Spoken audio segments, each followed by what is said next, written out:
Hello dear bankers, welcome back to EduTap under the Friday Formula series. Friday Formula series एक ऐसी series जहां पर हम AFM subject से रिलेटेड न्यूमेरिकल कंपोनेंट्स को हर फ्राइडे कवर कर रहे हैं सो दैट आपको एग्जाम प्रिपरेशन में न्यूमेरिकल्स को लेकर कोई भी डाउट ना रहे। आज का हमारा lecture is all about bank reconciliation statement. Bank reconciliation statement क्या है, किस तरीके से बनाई जाती है और किस तरीके के क्वेश्चंस इस टॉपिक से रिलेटेड एग्जाम में पूछे जाते हैं, उन्हें हम आज ही डिस्कस करेंगे। But before starting the topic, आपकी एग्जाम प्रिपरेशन के लिए प्रीवियस ईयर क्वेश्चंस बहुत ही इंपॉर्टेंट हैं। So we have prepared a document and this document contains previous year question from May 2023। May 2023 से लेकर अब तक के previous year questions इस document में included हैं। इस document को अवेल करने के लिए डिस्क्रिप्शन में दिए गए लिंक पर क्लिक कीजिए और इस डॉक्यूमेंट की हेल्प से अपनी एग्जाम प्रिपरेशन को और भी ज़्यादा फ्रूटफुल बनाइए। लास्ट जो हमारा लेक्चर था फ्राइडे फॉर्मूला का, उसमें हमने 2 क्वेश्चंस होमवर्क में दिए थे। उन दोनों क्वेश्चंस को सबसे पहले डिस्कस कर लेते हैं। क्वेश्चन नंबर 6 जो आपका होमवर्क में था वो क्या था? In the context of golden rules of accounting, how is an outstanding salary account classified and which specific rule governs treatment during the credit entry. तो पहले हमें ये जानना है कि आउटस्टैंडिंग सैलरी जो है ये कौन सी अकाउंट कैटेगरी में आती हैं।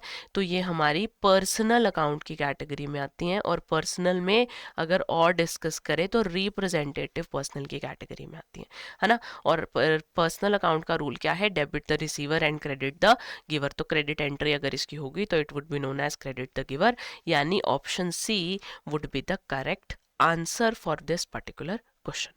योर नेक्स्ट क्वेश्चन वॉज कि आपको मैच करना था कॉलम ए को कॉलम बी के साथ। कॉलम ए जहां पर आपको ट्रांजेक्शन्स प्रोवाइडेड है और कॉलम बी जहां पर आपको रूल्स गिवन है उस पर्टिकुलर ट्रांजेक्शन से related. So the first transaction is depreciation charge on machinery. Depreciation is an expense, right, non cash expense की कैटेगरी में आता है। तो डेप्रिसिएशन अकाउंट क्या हो गया? नॉमिनल अकाउंट हो गया। नॉमिनल अकाउंट के ऊपर क्या रूल लगता था? Debit all expenses and losses, यानी आपका जो फर्स्ट है that matches with Y. Then is cash withdrawn by the proprietor. अगर प्रोप्राइटर ने कैश विड्रॉ किया है, यानी कि प्रोप्राइटर ने कैश को पर्सनल यूज के लिए निकाल लिया है, तो उस केस में प्रोप्राइटर क्या होगा? रिसीवर होगा। और अगर प्रोप्राइटर रिसीवर है तो प्रोप्राइटर को कैश विड्रॉ करने पर डेबिट किया जाएगा। तो proprietor will be debited cash withdrawn by the proprietor. And the third transaction is interest payable to a creditor.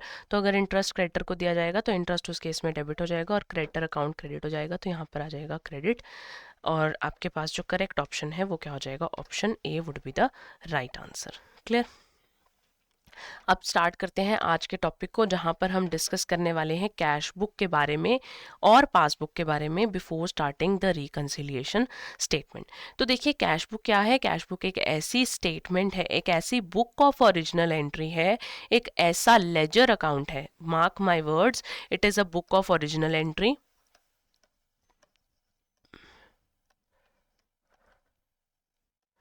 And it is also a ledger account.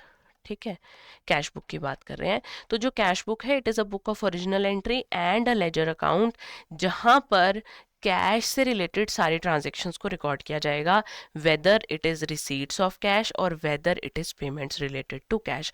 जहां जहां पर कैश का यूज होगा, कैश बिजनेस में आ रहा है या कैश बिजनेस से बाहर जा रहा है, वो सभी की सभी ट्रांजेक्शन्स एक जगह जब रिकॉर्ड की जाएंगी, that particular place will be known as a cash book. Clear? जहां पर कैश बुक की डेबिट साइड पर यूजुअली रिसीट्स और क्रेडिट साइड पर पेमेंट्स आती हैं। क्लियर? आगे बात करते हैं पासबुक की। अब देखिए, जैसे आप लोगों ने अपना एक अकाउंट खुलवाया किसी बैंक में, तो उस अकाउंट को खुलवाते हो जब आप बैंक में, तो बैंक आपको उसके बदले में एक पासबुक देता है। वो पासबुक क्या है? आपके बैंक की सारी ट्रांजेक्शन्स का रिकॉर्ड रखती है। वहां पर भी डेबिट और क्रेडिट होता है। वहां पर लिखा जाता है, अगर आपने पैसे बैंक में डिपॉजिट कराए तो वो डिपॉजिट की फॉर्म में लिखे जाते हैं, अगर आपने पैसे बैंक से विड्रॉ करवाए तो वो विड्रॉल की फॉर्म में लिखे जाते हैं, कहीं पे आपको इंटरेस्ट रिसीव हुआ है तो वो फिर से आपके डिपॉजिट एक एडिशन की फॉर्म में वहां पर रिकॉर्ड किए जाते हैं। तो पासबुक क्या है?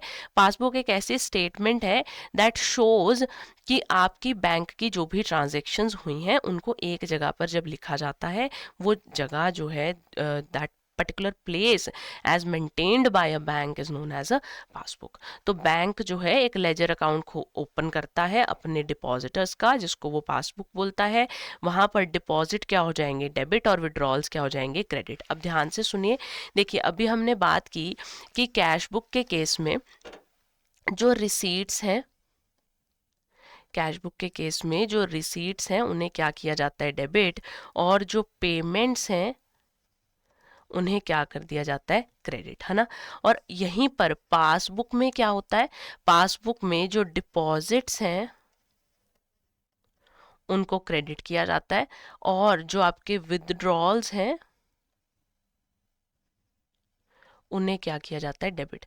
तो रिसीट्स डेबिट हो रही हैं, बट यहाँ पर जो विड्रॉल्स हैं, यहाँ पर जो डिपॉजिट्स हैं वो क्रेडिट हो रहे हैं, यानी कि रिसीट्स डेबिट और यहाँ पर रिसीट्स एक तरीके से क्या हो रही हैं, क्रेडिट। तो ये तो उल्टा हो गया ना, इधर डेबिट हो रहा है और इधर क्रेडिट हो रहा है। जो पेमेंट यहाँ क्रेडिट हो रही है वो पेमेंट वो विड्रॉल की फॉर्म में यहाँ पे क्या हो रही है, डेबिट। तो इसलिए पासबुक जो है it is the mirror image of the cash book. देखिए पासबुक कुछ इस तरीके की दिखती है, passbook is the mirror image of the cash book. जो ट्रांजेक्शन कैश बुक में डेबिट हो रही हैं in the form of receipts, वही ट्रांजेक्शन पासबुक में क्रेडिट हो रही हैं in the form of deposits, और जो ट्रांजेक्शन्स कैश बुक में क्रेडिट हो रही हैं in the form of payments, वही ट्रांजेक्शन्स पासबुक में रिकॉर्ड हो रही हैं डेबिट साइड पर, ठीक है। तो डेबिट का क्रेडिट उल्टा हो रहा है, क्रेडिट का डेबिट उल्टा हो रहा है, इसलिए पासबुक को कैश बुक की एक मिरर इमेज कहा जाता है। क्लियर। अब सो आइडियली अगर पासबुक कैश बुक की एक मिरर इमेज है तो कैश बुक और पासबुक जो है वो बिल्कुल सेम होनी चाहिए, है ना। But they are not always same due to some reasons. आइए उन्हीं रीजंस को डिस्कस करते हैं कि क्या क्या रीजंस हो सकते हैं जिनकी वजह से कैश बुक और पासबुक के बीच में डिफरेंसेस आते हैं। तो सबसे पहला कॉज, सबसे पहला रीजन हमारे पास क्या है, एरर्स, ठीक है। आप हो सकता है किसी ट्रांजेक्शन को अंडरकास्ट कर दो, यानी आपने 1000 लिखना था, आपने उसको 100 रुपीज़ लिख दिया, ठीक है, अंडर कास्टिंग होगी। या वाइसा वर्सा, आपने 100 लिखना था, आपने 1000 लिख दिया, ओवर कास्टिंग हो गई, तो डिफरेंस आ सकता है। आपने किसी गलत अकाउंट में एंट्री कर दी तो डिफरेंस आ सकता है। आपने क्रेडिट एंट्री को डेबिट कर दिया, डेबिट एंट्री को क्रेडिट कर दिया, तो भी डिफरेंसेस आ सकते हैं। टाइम डिफरेंस बहुत मेजर रीजन है between the difference of cash book and passbook. Sometimes क्या होता है कि आपने किसी ट्रांजेक्शन को कैश बुक में रिकॉर्ड कर दिया है, मान लीजिए कोई चेक ही था, ठीक है, आपने कोई चेक आपको रिसीव हुआ कहीं से, जैसे ही रिसीव हुआ आपने उसको अपनी कैश बुक में ऐड कर दिया, है ना। बट पासबुक में वो तब ऐड होगा जब वो पर्टिकुलर चेक उस बैंक में क्रेडिट, आपके बैंक अकाउंट में क्रेडिट हो चुका है ना। तो टाइम डिफरेंस हो गया, मान लीजिए वो चेक 31 जनवरी को आया, ठीक है, और बैंक में जाकर वो चेक 5 फरवरी को क्लियर हुआ, और आपने बीआरएस इनके बीच में बना ली, बैंक रिकंसिलिएशन स्टेटमेंट, सपोजिंगली आपने 2 फेब को बना ली। जब आपने 2 फेब को बैलेंसेस को रिकंसाइल करने की कोशिश करी, तो जो ये पर्टिकुलर चेक जो आप कैश बुक में ऐड कर चुके हो लेकिन अभी तक इसका पासबुक में कोई मेंशन नहीं है, तो टाइम डिफरेंस होने की वजह से, चेक के क्लियरेंस टाइम के डिफरेंस होने की वजह से कैश बुक और पासबुक में क्या आ जाएगा, डिफरेंस आ जाएगा, राइट। तो इसी तरीके से चेक इशू का केस हो सकता है, इसी तरीके से चेक डिपॉजिट का केस हो सकता है, जहां पर टाइम डिफरेंसेस की वजह से कैश बुक और पासबुक के बैलेंस में डिफरेंस आता है। देन कुछ हिडन एंट्रीज होती हैं, कोई अमाउंट डायरेक्टली बैंक में डिपॉजिट हो गया है या आपके डायरेक्टली बैंक अकाउंट से अमाउंट डेबिट हो गया आपकी इंस्ट्रक्शंस पे, तो उसकी वजह से भी कैश बुक और पासबुक के बैलेंस में डिफरेंस आता है। हिडन डेबिट एंट्रीज कौन सी होती हैं, जैसे कि मान लीजिए बैंक के चार्जेस, बैंक ने चार्जेस आपसे लिए अपनी सर्विसेज देने के अगेंस्ट, ओवरड्राफ्ट फैसिलिटी थी उसके ऊपर बैंक ने इंटरेस्ट चार्ज कर लिया, आपको नहीं पता था, आपने अपने पास अभी तक इस ट्रांजेक्शन को रिकॉर्ड नहीं किया, आपकी स्टैंडिंग इंस्ट्रक्शन पर कोई अमाउंट पे कर दिया गया, आपने उसे कैश बुक में नहीं लिखा, चेक डिसऑनर हो गया। या फिर अगर क्रेडिट एंट्रीज की बात करें तो डिपॉजिट्स के ऊपर आपको इंटरेस्ट रिसीव हुआ, आपने कहीं कोई इन्वेस्टमेंट की हुई थी, उस इन्वेस्टमेंट के अगेंस्ट आपको इंटरेस्ट रिसीव हुआ, तो आपने अभी तक उसको कैश बुक में रिकॉर्ड नहीं किया था, तो डिफरेंस आ सकता है। बैंक ने आपकी स्टैंडिंग इंस्ट्रक्शन पे कहीं से कोई पेमेंट कलेक्ट कर ली, तो पासबुक में वो चीज़ रिकॉर्ड हो चुकी है, वो ट्रांजैक्शन पासबुक में रिकॉर्ड हो चुकी है, बट कैश बुक में अभी तक उसका कोई मेंशन नहीं है। या फिर किसी ने डायरेक्टली आपके बैंक अकाउंट में पैसे जमा करवा दिए बट आपको उसके बारे में कोई इन्फॉर्मेशन नहीं है, उस केस में भी कैश बुक और पासबुक के बैलेंस में डिफरेंस आ सकता है। तो बैंक रिकंसिलिएशन स्टेटमेंट क्या है? बैंक रिकंसिलिएशन स्टेटमेंट एक ऐसी स्टेटमेंट है that account for the differences between cash book and passbook. Cash book और पासबुक के बीच में जो भी डिफरेंसेस आ रहे हैं उन डिफरेंसेस को जज करने के लिए, उन डिफरेंसेस के रीजंस जानने के लिए बैंक रिकंसिलिएशन स्टेटमेंट बनाई जाती है। We reconcile, we match up the balance of cash book and passbook. ठीक है, तो जैसे अगर हमें पासबुक का बैलेंस गिवन है और हमें कुछ ऐसी ट्रांजैक्शन गिवन है कि check deposited but not yet collected और क्रेडिटेड। आपने कोई चेक तो डिपॉजिट करवा दिया अपने पास से, यानी कि आपने चेक को अपने पास से डिपॉजिट करवा दिया, लेकिन अभी तक पासबुक में वो बैलेंस क्रेडिट नहीं हुआ। तो अगर आप पासबुक की तरफ से क्वेश्चन को सॉल्व कर रहे हो, अगर आपको पासबुक का बैलेंस गिवन है, मतलब आप पासबुक के बैलेंस में चेंज कर सकते हो, है ना। तो अगर कोई चेक डिपॉजिट हो गया तो आप उसको पासबुक में क्या कर दोगे, आप उसको पासबुक में ऐड कर दोगे। वहीं पर अगर आप कैश बुक के बैलेंस से रिकंसिलिएशन कर रहे हो, मतलब आप चेंज कहाँ कर रहे हो, सिर्फ कैश बुक के बैलेंसेस में, तो जो चेक अभी तक बैंक में लगा ही नहीं है, बैंक में ऐड नहीं हुआ, तो आप रिकंसाइल करने के लिए, मैच करने के लिए उसको कैश बुक्स में से भी क्या कर दो, माइनस कर दो फॉर नाउ, है ना। ऐसे ही अगर कोई चेक इशू करा, मतलब आपने अपने पास से पेमेंट करने के लिए चेक माइनस कर दिया, यानी आप कैश बुक में उसको ऑलरेडी माइनस कर चुके हो और आपको अब उसका क्या ट्रीटमेंट करना है। तो अगर आप, अगेन वही सेम पैटर्न रहेगा, अगर आप पासबुक में चेंजेस करने वाले हो तो आप उसको पासबुक में से भी क्या कर दोगे, माइनस कर दोगे। बट अगर आप पासबुक में चेंजेस नहीं कर रहे हो, अभी आप कैश बुक में चेंजेस कर रहे हो, तो आप उसको रिकंसाइल करने के लिए कैश बुक में भी क्या कर दोगे, ऐड बैक कर दोगे। क्लियर? अब अभी हम आगे डिस्कस करते हैं किस तरीके से बीआरएस बनती है, तो आपको और ज्यादा क्लैरिटी हो जाएगी। तो अगर आपको कैश बुक का बैलेंस गिवन है, क्लेरिकल एरर्स अगर कोई भी होंगे तो वो ऐड हो जाएंगे या सब्ट्रैक्ट हो जाएंगे अकॉर्डिंग टू द रिक्वायरमेंट। अगर कोई एंट्री ऐसी है जो पासबुक में क्रेडिट हुई है लेकिन कैश बुक में उसके बारे में कोई इन्फॉर्मेशन नहीं है, पासबुक में क्रेडिट होने का मतलब प्लस होना, तो यानी कि हम उसको कैश बुक में भी क्या कर देंगे, प्लस कर देंगे। वहीं पर अगर कोई एंट्री पासबुक में डेबिट हुई है, पासबुक में डेबिट होने का मतलब माइनस होना, तो हम उसको कैश बुक में से भी क्या कर देंगे, माइनस कर देंगे और हमारे पास क्या आ जाएगा, एडजस्टेड कैश बैलेंस आ जाएगा। क्लियर? क्लैरिकल एरर्स की बात कर लेते हैं, कौन से क्लैरिकल एरर्स होते हैं। तो अगर कोई अंडरकास्टिंग का एरर है, आपने कोई अमाउंट कम लिख दिया, अंडरकास्टिंग का मतलब यही होता है, मान लीजिए कोई अमाउंट आपने 100 लिखना था लेकिन 10 लिख दिया, तो जो डिफरेंस है 90 रुपीज़ का, 90 क्या है यहाँ पर, अंडरकास्ट है। ठीक है, तो जो अंडरकास्ट अगर आपने कुछ कर दिया तो उसे आप क्या कर दोगे, ऐड कर दोगे। कोई इंटरेस्ट आपको रिसीव हुआ है उसे ऐड कर दोगे। डायरेक्ट पेमेंट अगर आपके अकाउंट में किसी ने कर दिया है तो उसको भी आप अपनी कैश बुक में क्या कर दोगे, ऐड कर दोगे। या फिर अगर बैंक ने आपकी स्टैंडिंग इंस्ट्रक्शन पर कोई पेमेंट रिसीव करी है तो आप उस पर्टिकुलर रिसिप्ट को भी क्या कर दोगे, अपने पास कैश बुक में ऐड कर दोगे।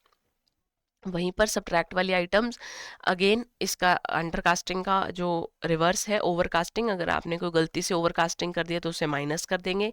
बैंक ने आपसे कोई बैंक चार्जेस लिए हैं, इंटरेस्ट ऑन ओवरड्राफ्ट लिया है, वो भी आप माइनस कर दोगे। कोई चेक डिसऑनर हो गया था तो उसे माइनस कर दोगे। और अगर बैंक ने आपकी स्टैंडिंग इंस्ट्रक्शन पर कोई पेमेंट की है तो वो माइनस होती है, हो गई है बैंक से, तो आप भी उसको अपने पास से क्या कर दोगे, माइनस कर कर चलोगे। क्लियर? डिफरेंसेस को समझते हैं कि क्या डिफरेंसेस हैं, क्यों हम उनमें चेंजेस लेकर आ रहे हैं। तो सबसे पहला डिफरेंस है check issued but not yet presented for payment. आपने अपने पास से चेक इशू कर दिया, यानी आपने अपने पास से चेक को माइनस कर दिया, तो कैश बुक में आपने इस एंट्री को इमीडिएटली रिकॉर्ड कर कर अपने बैलेंस को क्या कर दिया, डिक्रीज कर दिया, है ना। लेकिन पासबुक में ये एंट्री कब रिकॉर्ड होगी, पासबुक में ये एंट्री तब रिकॉर्ड होगी जब एक्चुअल में आपके अकाउंट से बैलेंस डिडक्ट होगा, यानी कि पासबुक में अभी कोई एंट्री नहीं हुई। कैश बुक का बैलेंस आप डिक्रीज कर चुके हो, पासबुक में कोई एंट्री नहीं हुई, तो डिफरेंस अराइज होगा। चेक डिपॉजिट कर दिया बट क्लियर नहीं हुआ, आपने कोई चेक आपको रिसीव हुआ था, आपने बैंक में उस चेक को लगाया लेकिन अभी तक वो चेक क्लियर नहीं हुआ। जैसे ही आपने बैंक में उस चेक को लगाया, आपने फटाफट अपनी कैश बुक का बैलेंस इंक्रीज कर दिया, बट पासबुक में तो अभी तक उस बैंक के ऊपर उस सॉरी पासबुक में तो अभी उस चेक के ऊपर कोई भी एक्शन नहीं लिया गया, तो बैलेंस अभी भी पासबुक का क्या है, सेम है। तो इस वजह से भी कैश बुक और पासबुक के बैलेंस में डिफरेंस आ रहा है। अगर आपको बैंक ने इंटरेस्ट अलाउ किया, तो यानी बैंक ने आपको इंटरेस्ट प्रोवाइड किया, बैंक का बैलेंस तो इंक्रीज हो गया एकदम से इंटरेस्ट अलाउ करते ही, बट कैश बुक में अभी तक हमारे पास जब कोई इन्फॉर्मेशन ही नहीं थी, तो बैलेंस क्या रहा, सेम, जिस वजह से डिफरेंस आया। बैंक चार्जेस, बैंक ने अगर कोई बैंक चार्जेस लिए तो बैंक ने बैलेंस को क्या कर दिया, डिक्रीज कर दिया, लेकिन कैश बुक में कोई इन्फॉर्मेशन नहीं थी, इसलिए बैलेंस क्या रहा, सेम रहा। डिविडेंड या कोई और इनकम अगर बैंक ने कलेक्ट किया तो बैलेंस बैंक का इंक्रीज हो गया, बट पासबुक कैश बुक का बैलेंस क्या रहा, सेम रहा, तो जिस वजह से डिफरेंस अराइज हुआ। देन इज, अगर हमारी स्टैंडिंग इंस्ट्रक्शन पर बैंक ने किसी को डायरेक्ट पेमेंट कर दी है, तो बैंक ने तो उस पर्टिकुलर बैलेंस को इमीडिएटली डिक्रीज करना है जब बैंक के बैलेंस से वो कम निकल गया, अमाउंट चला गया बैंक से, तो लेकिन कैश बुक में इसका कोई इफेक्ट नहीं अभी तक हमने रिकॉर्ड किया, तो कैश बुक का बैलेंस क्या रहा, सेम रहा। अगर किसी ने डायरेक्ट डिपॉजिट कराया हमारे बैंक में, तो बैंक बैलेंस इंक्रीज हो गया, बट कैश बुक का बैलेंस सेम रहा, क्योंकि अभी तक हमने पासबुक को चेक नहीं किया था। कोई बिल डिसऑनर हो गया, तो उस केस में भी यहाँ पर बैलेंस डिक्रीज हो गया। बिल डिसऑनर होने का क्या मतलब है, कोई पेमेंट आपको रिसीव होनी थी, बट जो अदर पार्टी है उसके अकाउंट में सफिशिएंट बैलेंस नहीं था, जिस वजह से वो जो आपका पेमेंट है वो रिसीव नहीं हुआ। आपने वर्ड सुना होगा, चेक बाउंस हो गया, है ना। तो वो यही है, बिल डिसऑनर वाली बात, ये कि पेमेंट जो है वो क्रेडिट नहीं हो पाई आपके अकाउंट में, तो आपने जो पासबुक का बैलेंस है वो डिक्रीज हो जाएगा, और ऑन द सेम हैंड जो कैश बुक का बैलेंस है वो क्या रहा, सेम रहा। अगर बैंक ने आपके बिहाफ पर कुछ पे बिल्स कलेक्ट किए हैं, तो यहाँ पर बैंक का बैलेंस इंक्रीज हो जाएगा, बट यहाँ पर बैलेंस क्या रहा, सेम। और इसके अलावा कोई भी कैश बुक या पासबुक में अगर एरर्स हैं, तो उस वजह से भी बैलेंस जो है वो डिफरेंट आएगा। तो ये कुछ रीजंस हैं, और रीजंस का एक्सप्लेनेशन है कि किस तरीके से कैश बुक और पासबुक के बैलेंस में डिफरेंसेस आ रहे हैं। क्लियर। बीआरएस बनाने के फ़ायदे क्या हैं, ताकि हमारी कैश बुक की जितनी भी एंट्रीज हमने रिकॉर्ड किया उनकी एक्यूरेसी चेक हो सके। हमारे जो अकाउंटेंट्स जो इस कैश बुक को बना रहे हैं, उनके ऊपर एक वॉच रखी जा सके, फ्रॉड्स एरर्स की जो है रिडक्शन हो सके। साथ ही साथ अगर हम time to time cash book और पासबुक के बैलेंसेस को वेरीफाई कर रहे हैं, तो हम अगर कोई मान लीजिए बैंक के एंड पर मिस्टेक हो गया, तो हम उस मिस्टेक को भी हाईलाइट कर सकते हैं। We can go and ask them कि एक पर्टिकुलर ट्रांजेक्शन हमारे हिसाब से हुई है, बट यहाँ पर रिकॉर्ड नहीं हुई है, so you can detect the errors made by the banking system. Management की एक इम्पॉर्टेंट कंट्रोल टेक्निक है, मैंने अभी भी बात की कि जो अकाउंटेंट्स हैं जो कैश बुक मेंटेन कर रहे हैं या जो कैश की हैंडलिंग कर रहे हैं, उनके एंड पर भी फ्रॉड्स होने के चांसेस कम रहते हैं, और एक करेक्टेड कैश बुक का बैलेंस जो है वो आपके पास मेंटेन होकर चलता है। रूल्स को याद रखेंगे कि अगर आप पासबुक के बैलेंस से जब क्वेश्चन को सॉल्व कर रहे हैं, तो check deposited but not yet credit, तो आप उनको क्या कर देंगे, ऐड कर देंगे, क्योंकि ये चेक्स कैश बुक में ऐड हो चुके हैं, बट पासबुक में इनका कोई भी अभी आउटकम, कोई रिजल्ट नहीं शो हुआ है, तो आप उनको कैश बुक में ऐड होने की वजह से पासबुक में भी क्या कर दोगे, ऐड कर दोगे। वहीं पर cheques issued but not yet presented for payment, तो यानी कि अगर चेक्स इशू कर दिए गए हैं तो कैश बुक में से उन्हें क्या कर दिया गया था, माइनस, बट पासबुक में अभी उनका कोई ट्रीटमेंट नहीं हुआ, तो हम मैच करने के लिए पासबुक में से भी उसे क्या कर देंगे, माइनस कर देंगे। और वहीं पर कैश बुक वाली साइड से बैलेंस को लेकर क्लरिकल एरर्स को according to the need add और सब्ट्रैक्ट कर देंगे। अगर कोई बैंक ने क्रेडिट एंट्री यानी एडिशन करी है हमारे बैंक बैलेंस में, तो हम उसको कैश बुक के बैलेंस में भी क्या कर देंगे, ऐड कर देंगे। और अगर बैंक ने कोई डेबिट एंट्री किया यानी कुछ माइनस किया हमारे अकाउंट से, तो हम उसको कैश बुक में भी क्या कर देंगे, माइनस कर कर चलेंगे। तो हमारे पास दोनों ही साइड से सॉल्व करने पर एक एडजस्टेड बैलेंस आ जाएगा, एडजस्टेड बैंक बैलेंस और एडजस्टेड कैश बैलेंस। ये दोनों बैलेंस यूजुअली क्या आते हैं, इक्वल आते हैं, तो दैट शोज कि आपकी जो बैंक रिकंसिलिएशन स्टेटमेंट है दैट इज डन। इसके अलावा कोई भी मिस्टेक इन दोनों स्टेटमेंट्स में नहीं है। क्लियर। तो एक क्वेश्चन देख लेते हैं कि किस तरीके से रिकंसिलिएशन की जाती है between the balance of cash book and passbook. तो यहाँ पर जो हमारे पास क्वेश्चन गिवन है, इसको हम पहले मैच करेंगे कैश बुक और पासबुक को, डिफरेंसेस देखेंगे और देन हम बीआरएस बनाएंगे। तो सबसे पहला बैलेंस है यहाँ पर 20,000 का, यहाँ पर भी बैलेंस गिवन है 20,000 का। देन 5 मार्च को अमित को आपने कुछ पेमेंट किया 4000 की, वो यहाँ पर भी शो हो रही है टू अमित 4000। यहाँ पर नेहा से आपको 6000 रिसीव हुए हैं, यहाँ पर नेहा से आपको 6000 रिसीव हुए हैं।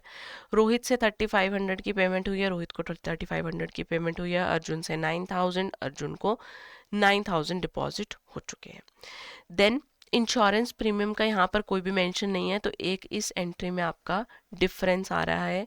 करण से 2500 की पेमेंट आपने करी है, तो यहाँ पर भी 2500 आ चुका है। डिविडेंड के बारे में पासबुक में कुछ भी मेंशन नहीं है। बैंक चार्जेस के बारे में और इंटरेस्ट के बारे में कैश बुक में मेंशन नहीं है।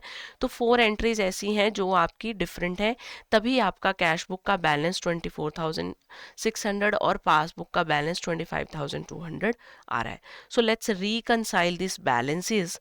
तो अगर मैं बैंक स्टेटमेंट के हिसाब से यानी पासबुक की बात करूं, तो पासबुक में जैसे आपने देखा बैलेंस कितना है 25,200, उस बैलेंस को हमने यहाँ रिकॉर्ड कर दिया 25,200। सो अब हम देखेंगे कि कौन सी ऐसी ट्रांजेक्शन्स हैं जो कैश बुक में तो हैं पर पासबुक में उनका मेंशन नहीं है।